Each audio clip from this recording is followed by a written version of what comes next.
emotional to think about somebody seeing themselves in a box. Yeah. Right. And certainly, you know a little bit about my story, but like, Mm-hmm. you see that and you come to like, no, this cannot be all that I'm Yeah. capable of, going to experience. No, not when I see, white leader Dan over there. No offense to Dan. Or Karen. Succeeding and everything, and I got to do it all like him and Mm-hmm. everything. But I don't look like him. I'm Right. not like him. Yeah. It's like, and you come to that aha moment, and it's like you put that value back into someone to see. Listen, there are some systems. We don't have to be mad at Dan necessarily. I don't know Dan. I Yeah. don't know Dan, but let's define where the systems are. Let's see what they are. Let's empower you, while at the same time, someone like me and allies, let's go work with Dan to see what we can do to bring these individuals in and create real cultures of belonging. It's interesting because my top strength is harmony. So I don't like conflict. I don't really ask a lot of questions. I don't try to stir the pot. And I can't say the same for myself. Apparently, it that's just follows why I need me. people like you in It my just follows life. me. Because I'm like, no, we shouldn't say something. And you're like, no, Mako, we're going to say something. Let's just say it. And I'm like, okay. They can't kill us. Let's just say it. So I'm not the type of person, but, and it's funny because my mother is, and she's a small little Japanese woman. And you would think, based off stereotypes, like, oh, they're very reserved and they're very quiet. Not my mom. You guys have not met my mother. When do I interview her? Oh my gosh. She will fight a 5-year-old if they are messing with her granddaughter. And I think she's kind of like, I wish that child in that McDonald's play area would say something to my granddaughter because I want to fight them.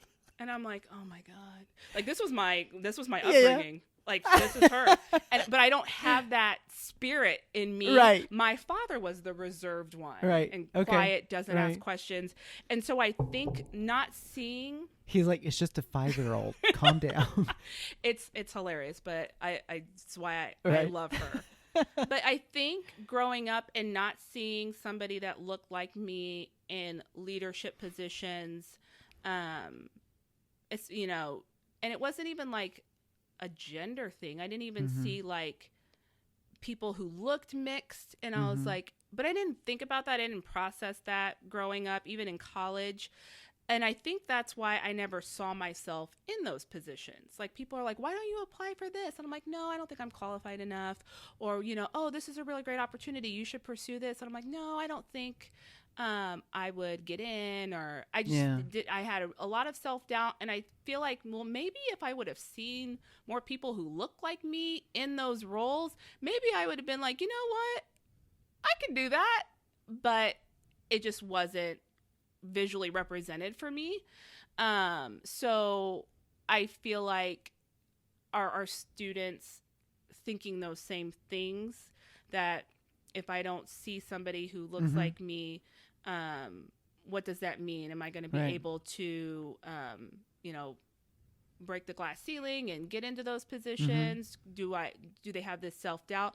And they do. I mean, there's a lot of that imposter syndrome.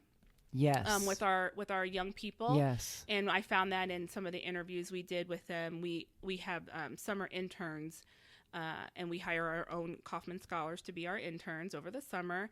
And I forget what the interview question is, but it seemed like a theme throughout their answers of, oh, I wasn't going to apply because I didn't think I'd get an interview, or I wouldn't, get the job. And I'm just like, why? Or I didn't apply because the qualifications I didn't know. Like, why do they think like this? And then I see it in our alumni. So I'll do one-on-one career coaching sessions with them.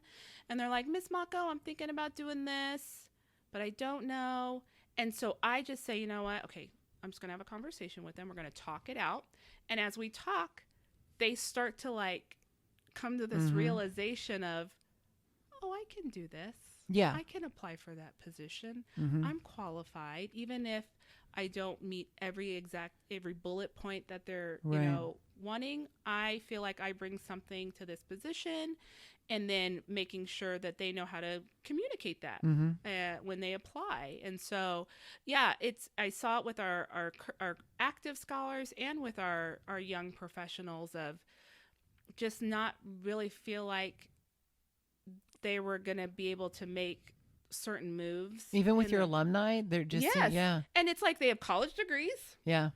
They've gone through this entire program, and they've been through it. Let's talk about how they've had a world of shit of some things in some ways, and some of their stories that they've had to go through. Exactly. And I mean, some of the things you hear that these scholars went through in high school or college and still came out like on the other end with a college degree. But again, we have to come back to the realization that at the end of the day, a majority of our scholars are still Black and brown in this country. And so that's something that we've had to have more intentional conversations with our alums and our scholars about, and talking about how does your race play a role in your career development? How does the intersectionalities of your identity play a role? Because I don't know, if a lot of people I talked to, they said, yeah, in college, we didn't talk about how does being Black impact, me applying for jobs and going in for interviews, and how does the way my name looks, if it's a Black sounding name or a Black looking name, how does that impact my career trajectory and the probability that I will be chosen for an interview? Yeah. We didn't talk about any of that stuff. Right. It was just, here's how you put a resume together. Here's how you do interviews.